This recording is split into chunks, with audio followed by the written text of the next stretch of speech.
Welcome back to clean news MP. चलिए देखते हैं मध्य प्रदेश की 25 फटाफट बड़ी खबरों को। इससे पहले आप न्यूज को कहां से देख रहे हैं, हमें कमेंट में बताना बिल्कुल ना भूलें।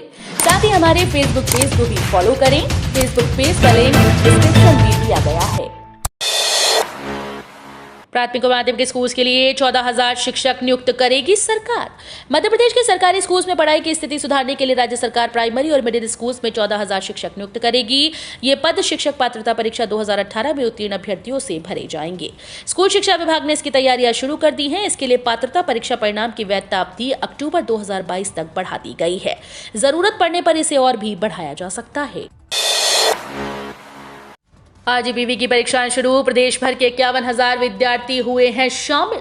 राजीव गांधी प्रौद्योगिकी विश्वविद्यालय के द्वारा मंगलवार से प्रथम वर्ष की परीक्षाएं संचालित की गई। इसमें प्रदेश भर में प्रथम व द्वितीय सेमेस्टर के करीब 51,000 विद्यार्थी शामिल हो रहे हैं। राजधानी के 40 सहित प्रदेश भर 150 परीक्षा केंद्रों में 265 कॉलेजेस के विद्यार्थी परीक्षा देंगे। आरजीपीवी के परीक्षा नियंत्रक प्रशांत जैन ने बताया कि मंगलवार से B Tech, B pharma, M pharma, MCA, MBA, M Tech, B Arch और एमआर की परीक्षाएं शुरू हो गई हैं। 2 साल बाद ऑफलाइन मोड में होने वाली ये परीक्षाएं 12 से 26 जुलाई तक चलेंगी। हरियाली अमावस्या पर सीएम शिवराज सिंह चौहान करेंगे संकल्प को पूरा। पर्यावरण संतुलन और हरियाली को बढ़ावा देने के लिए सीएम शिवराज सिंह चौहान हर दिन एक पौधा रोपते हैं। अब उन्होंने कहा कि आगामी हरियाली अमावस्या पर रीवा और ग्वालियर में विराट संख्या में पौधारोपण किया जाएगा। एक ट्वीट करते हुए सीएम शिवराज ने कहा कि वर्तमान में पर्यावरण की सेवा मानवता की सबसे बड़ी सेवा है। मुझे अत्यंत प्रसन्नता है कि समाज के प्रत्येक वर्ग के साथ साथ साधु संतों एवं युवाओं में भी पर्यावरण के प्रति अत्यंत अनुराग है। हरियाली अमावस्या के दिन रीवा के बसावन मामा और गौवंश वन्य विहार और ग्वालियर के रानी घाटी परिक्षेत्र और लाल टिपारा गौशाला में विराट संख्या में पौधे रोपे जाने का संकल्प संतों की अगुवाई में संपन्न होगा। अंतिम चरण में 49 लाख से ज्यादा मतदाता करेंगे मतदान। 17,000 पुलिस फोर्स रहेगी तैनात। मध्य प्रदेश नगरीय निकाय चुनाव 2022 का दूसरा और अंतिम चरण आज 13 जुलाई बुधवार को होगा। इसमें 43 जिलों में 5 नगर निगम, 40 नगर पालिका परिषद और 169 नगर परिषदों में मतदान होगा। मतदान सुबह 7 से शाम 5 बजे तक होगा। शांतिपूर्ण मतदान के लिए सभी तैयारियां पूरी कर ली गई हैं। राज्य निर्वाचन आयुक्त बसंत प्रताप सिंह ने मतदाताओं से निर्भय होकर मतदान करने की अपील की। मध्य प्रदेश नगरीय निकाय चुनाव 2022 के दूसरे और अंतिम चरण में 43 जिलों में 5 नगर निगम, 40 नगर पालिका परिषद और 169 नगर परिषदों में मतदान होगा। टॉपर्स को मिलेगा स्वर्ण पदक, ड्रेस कोड निर्धारित। मध्य प्रदेश आयुर्विज्ञान चिकित्सा विश्वविद्यालय द्वारा 30 जुलाई को दीक्षांत समारोह का आयोजन किया जा रहा है। विश्वविद्यालय की स्थापना के बाद पहली बार होने जा रहे समारोह में 2014 से 2018 बैच के टॉपर चिकित्सा छात्रों को स्वर्ण पदक दिया जाएगा। समारोह में छात्रों को सफेद कुर्ता पजामा और छात्राओं को क्रीम अथवा सफेद रंग की साड़ी पहननी होगी।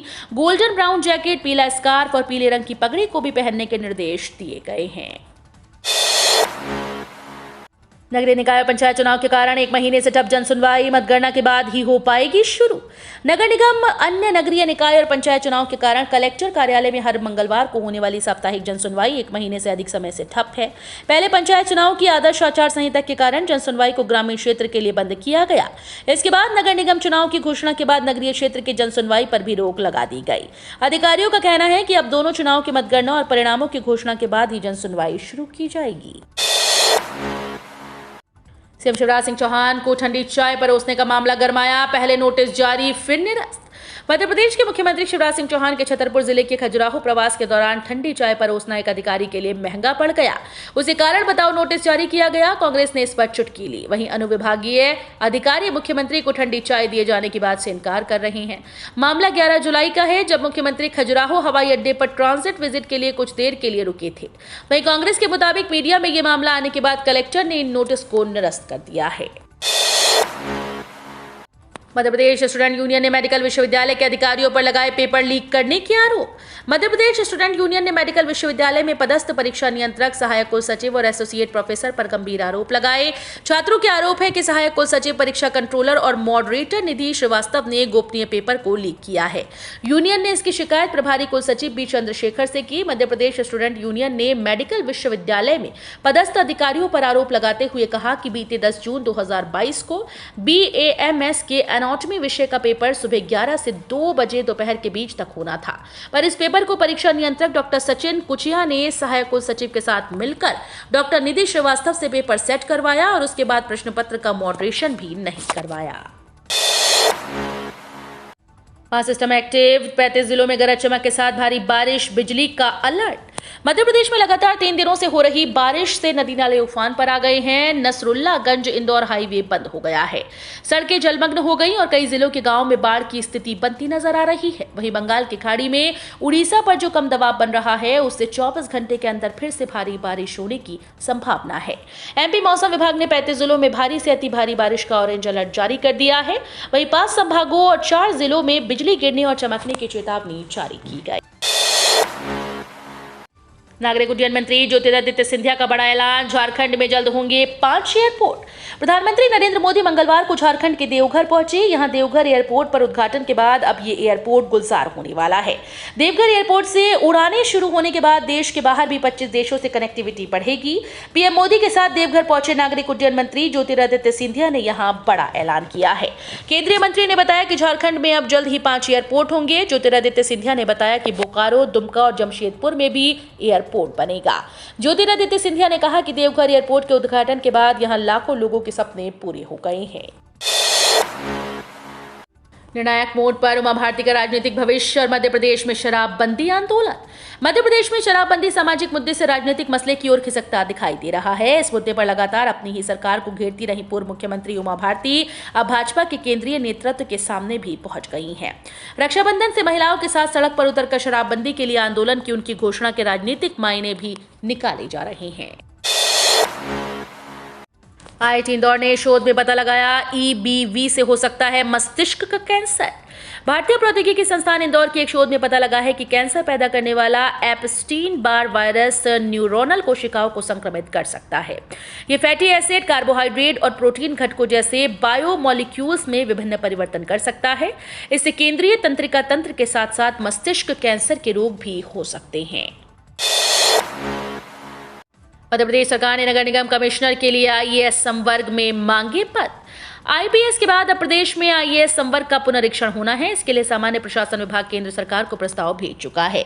इसमें भोपाल, इंदौर, जबलपुर और ग्वालियर नगर निगम के लिए आईएएस संवर्ग के पद मांगे गए हैं। यहां सभी आईएएस अधिकारी पदस्थ हैं, लेकिन ये पद असंवर्गीय है। इसी तरह तीनों विद्युत वितरण कंपनीज के प्रबंध संचालक का पद भी संवर्गीय करने का प्रस्ताव है। 600 में से 358 स्कूल बसों के फिटनेस सर्टिफिकेट जारी, स्कूल संचालकों को नोटिस जारी। क्षेत्रीय परिवहन अधिकारी ने शहर के स्कूल संचालकों को नोटिस जारी कर दिए हैं। 20 जुलाई तक स्कूल संचालकों को स्कूल बसों की कमियों को दूर करने का निर्देश दिया गया। यदि बसें सुप्रीम कोर्ट की गाइडलाइन के अनुसार चलती नहीं पाई गई तो उन्हें जब्त किया जाएगा। शहर में 600 स्कूल बसें रजिस्टर्ड हैं, लेकिन 358 बसों के ही फिटनेस सर्टिफिकेट जारी हुए हैं।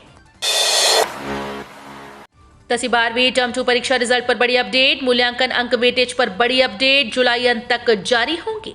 केंद्रीय माध्यमिक शिक्षा बोर्ड अपनी आधिकारिक वेबसाइट cbse.gov.in पर कभी भी कक्षा 10वीं 12वीं के परिणाम 2022 तारीख और समय कभी भी घोषित करने की संभावना है। एक लंबा समय हो गया कि छात्र अपने सीबीएसई परिणामों के आने का बेसब्री से इंतजार कर रहे हैं। सूत्रों के अनुसार सीबीएसई ने उत्तर पुस्तिकाओं के मूल्यांकन और परिणामों को पूरे जोरों पर संकल्पित कर लिया है, ताकि केंद्रीय बोर्ड जल्द से जल्द परिणाम जारी कर सके। अब इंडिगो ने अपने कर्मचारियों को दी बड़ी खुशखबरी। देश की सबसे बड़ी एयरलाइन इंडिगो ने अपने कर्मचारियों को बड़ी खुशखबरी दी है। एयरलाइन की तरफ से एयरक्राफ्ट मेंटेनेंस करने वाले तकनीकी कर्मचारियों की सैलरी बढ़ाने का फैसला किया गया। इसके अलावा एयरलाइन ने कोविड-19 महामारी के कारण सैलरी में हुई कटौती को भी खत्म करने का फैसला लिया। कंपनी ने आंतरिक रूप से जारी ईमेल में ये जानकारी दी। इंडिगो की तरफ से फैसला तब लिया गया जब कंपनी के कर्मचारी बड़ी संख्या में लीव पर चले गए थे। अब बुढ़ापे में नहीं रहेगी पैसों की कमी, सरकार ने शुरू की एक खास स्कीम। केंद्र सरकार ने देशवासियों की समस्या को ध्यान में रखते हुए अटल पेंशन योजना की शुरुआत की है। इस योजना के तहत यदि आप हर महीने में थोड़ी थोड़ी राशि निवेश करते हैं तो आपको 60 साल के बाद 5,000 रुपए की पेंशन हर महीने प्राप्त होगी। वहीं अगर पति पत्नी मिलकर इसमें अकाउंट खुलवाते हैं तो दोनों 10,000 रुपए की पेंशन प्रति माह प्राप्त कर सकते हैं। केंद्र सरकार की इस योजना का मकसद असंगठित परिवारों को मजबूत आर्थिक सहायता प्रदान करना है। किसान क्रेडिट कार्ड का फॉर्म रिजेक्ट करने का बैंक को बताना होगा कारण। अब किसानों को केसीसी बनवाने में कोई भी परेशानी नहीं होगी। इसके लिए सरकार ने अधिकारियों को सख्त निर्देश दे दिए हैं। इसमें अब बैंक अधिकारियों को केसीसी फॉर्म रिजेक्ट करने पर यह बताना होगा कि फॉर्म में क्या कमी थी और क्या नहीं। किसान का केसीसी क्यों नहीं बन सकता। अधिकारियों को दिए गए निर्देश से यह लाभ होगा कि इससे केसीसी बनवाने के लिए भरे हुए फॉर्म में सुधार करके उसे दोबारा प्रस्तुत किया जा सकता है। अक्सर देखने में आता है कि किसानों को केसीसी बनवाने के लिए बैंकों के चक्कर लगाने पड़ते थे। बैंक केसीसी बनाने में आनाकानी करते हैं। ऐसे में सरकार ने बैंकों को सख्त निर्देश देते हुए अधिक से अधिक किसानों के केसीसी बनाने के निर्देश भी दे दिए हैं।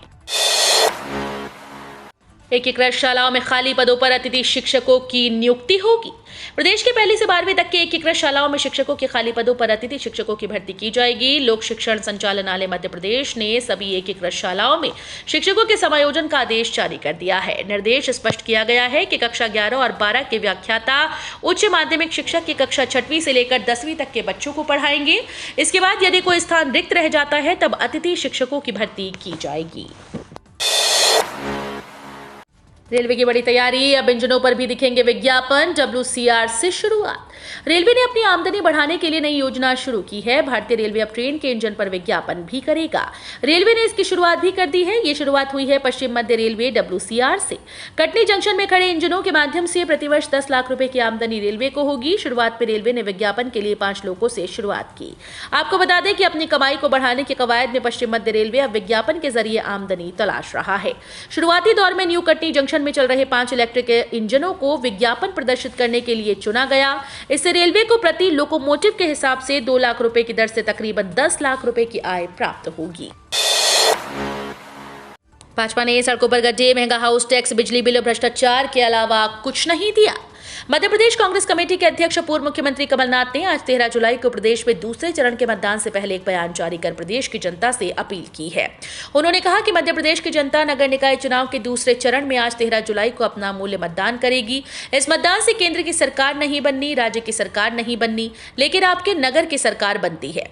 आपका ये वोट तय करेगा कि आपके शहर की सड़क में गड्ढे होंगे या नहीं, हाउस टैक्स और बिजली बिल कम होगा या नहीं, आपके पास पानी का बिल आएगा या नलों में पानी आएगा भी या नहीं। घरेलू LPG सिलेंडर 2 साल में 459 रुपए हुआ महंगा और 8 साल में केवल 130 बढ़े भाव। बिना सब्सिडी वाले घरेलू LPG सिलेंडर के दाम पिछले 2 साल में बेतहाशा बढ़े हैं। 12 जुलाई 2020 को दिल्ली में 14.2 किलो वाला घरेलू सिलेंडर का दाम 594 था और अब 1053 है। यानी इन 2 सालों में घरेलू LPG सिलेंडर करीब 459 रुपए महंगा हुआ। लेकिन इस 9 सब्सिडी वाले घरेलू LPG सिलेंडर की तुलना मोदी सरकार के बनने के बाद से करते हैं तो आंकड़े चौंकाने वाले मिल रहे हैं। 1 जुलाई 2014 को दिल्ली में बिना सब्सिडी वाला घरेलू सिलेंडर 922.50 रुपए का था। यानी 13 जुलाई को 2014 को भी इसी रेट पर घरेलू सिलेंडर उपलब्ध था। आटा दाल पर GST लागू करने को लेकर 14 जुलाई से शुरू होगा विरोध। गैर ब्रांडेड खाद्य सामग्री को GST के दायरे में लाने का विरोध शुरू हो गया। कारोबारियों ने गुरुवार से देशव्यापी आंदोलन खड़ा करने की घोषणा की है। सोमवार को दिल्ली में अखिल भारतीय उद्योग व्यापार मंडल की बैठक में ये निर्णय लिया गया। इंदौर से ऑल इंडिया दाल मिल एसोसिएशन और सकल अनाज तिलहन व्यापारी संघ के पदाधिकारी भी बैठक में शामिल होने पहुंचे थे। 18 जुलाई से सरकार सभी तरह के पैक आटा, दाल, चावल, अनाज, दही, लस्सी और अन्य खाद्य पदार्थों पर 5% GST लागू कर रही है। व्यवसायी इसका विरोध कर रहे हैं। खुदरा महंगाई के आंकड़ों के बीच वित्त मंत्री बोली, अक्टूबर तक अलर्ट रहने की जरूरत। उपभोक्ता मूल्य सूचकांक आधारित मुद्रास्फीति के ऊंचे स्तर पर बने रहने के बीच वित्त मंत्री निर्मला सीतारमण ने एक अहम बयान दिया। निर्मला सीतारमण ने कहा कि महंगाई को लेकर अक्टूबर तक सजगता जरूरी है। वहीं एक वस्तु की कीमतों की निगरानी और महंगाई पर नियंत्रण के लिए सटीक उपायों को जारी रखने की जरूरत है। वित्त मंत्री ने कहा कि रिजर्व बैंक का अनुमान है कि वित्त वर्ष की दूसरी छमाही की शुरुआत तक केंद्रीय बैंक और सरकार दोनों को ही सचेत रहना होगा। कर्मचारियों के लिए अच्छी खबर, पदोन्नति, बोनस सहित वेतन वृद्धि से खातों में बढ़ेगी राशि। जुलाई में मिलेगा लाभ। कर्मचारियों के लिए अच्छी खबर है, जल्द उनके वेतन में बम्पर वृद्धि देखी जाएगी। साथ ही उन्हें बोनस का भी लाभ मिलेगा। बोनस और वेतन बढ़ोतरी के साथ ही कर्मचारियों को पदोन्नति का लाभ दिया जाएगा। बेंगलुरु की दिग्गज IT कंपनी विप्रो लिमिटेड ने सितंबर 2022 में हर तिमाही से कर्मचारियों को पदोन्नति के साथ वेतन में 10% की वृद्धि की योजना तैयार की है। इसका लाभ कर्मचारियों को मिलेगा। साथ ही से प्रदर्शन करने वाले कर्मचारियों के वेतन में 15% की बढ़ोतरी की संभावना जाहिर की गई है। तो ये थी आज की 25 फटाफट बड़ी खबरें। अगर आपको न्यूज़ पसंद आई हो तो वीडियो को लाइक और शेयर जरूर करें। धन्यवाद।